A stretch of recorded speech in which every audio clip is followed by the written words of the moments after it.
Friends, இன்றைக்கி வந்து ஒரு சூப்பரான கிட்ஸ் லஞ்ச் பாக்ஸ் ரெசிபி பார்க்கலாம் வாங்க. நான் வந்து இன்றைக்கி தட்டைப்பயிரை வந்து நல்லா முளைக்கட்டி ஊற வச்சுட்டு அதை வந்து வேக வச்சு எடுத்து வச்சுட்டேன். அதுக்கப்புறம் ஒரு சாப்பரில் வந்து கொஞ்சமாக வந்து உங்களுக்கு வந்து ப்ரக்கோலி வேணால் ஆட் பண்ணிக்கோங்க, கேரட் கூட ஆட் பண்ணிக்கலாம். நான் ப்ரக்கோலி ஆட் பண்ணிட்டு கொஞ்சமாக 2 துண்டு பூண்டு, அதுக்கப்புறம் கொஞ்சமாக இஞ்சி, ஒரு சின்ன சைஸு வெங்காயம், இது எல்லாத்தையும் சாப் பண்ணிட்டு அது கூட வந்து இந்த தட்டைப்பயிரையும் போட்டு நல்லா சாப் பண்ணிவிடுங்க. இல்லைனா இதை வந்து தனியாக கையால் மசிச்சு வச்சுட்டு அது கூட வந்து அந்த ப்ரக்கோலி கூட நீங்கள் ஆட் பண்ணிக்கலாம். நான் ரெண்டுத்தையும் போட்டு சாப் பண்ணி வச்சிட்டேன். சாப் பண்ணிட்டு இந்த மாதிரி எடுத்து வச்சுருங்க. எடுத்து வச்சுட்டு இது கூட வந்து ஆல் ஸ்பைசஸ்லாம் ஆட் பண்ணிக்கலாம்.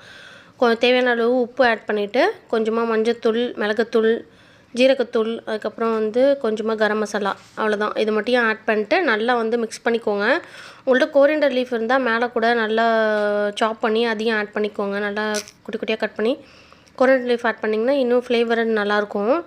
இது எல்லாத்தையும் மிக்ஸ் பண்ணிட்டு நல்லா வந்து உங்களுக்கு என்ன ஷேப், கட்லெட் ஷேப் இல்லைனா இந்த ஸ்டிக்கி மாரி அந்த மாதிரி உங்களுக்கு என்ன ஷேப் வேணுமோ அந்த மாதிரி இந்த ஷேப்பில் வந்து நீங்கள் பண்ணி வச்சுட்டு இதை வந்து நீங்கள் அப்படியே கூட நீங்கள் வந்து ஃப்ரை பண்ணி எடுக்கலாம். நான் வந்து பிரெட் க்ரம்ஸில் வந்து கோட் பண்ணி எடுத்துக்கிட்டேன். பிரெட் க்ரம்ஸில் வந்து கோட் பண்ணும்போது நீங்கள் அப்படியே கூட கோட் பண்ணிக்கலாம். இல்லைனா வந்து கொஞ்சமாக கார்ன்ஃப்ளவரில் தண்ணி ஊற்றிட்டு மிக்ஸ் பண்ணி அதை டிப் பண்ணி அதுக்கப்புறம் கோட் பண்ணிங்கன்னா இன்னும் உங்களுக்கு வந்து இந்த பிரெட் க்ரம்ஸ் வந்து நல்லா வந்து அதில் கோட் ஆகும்.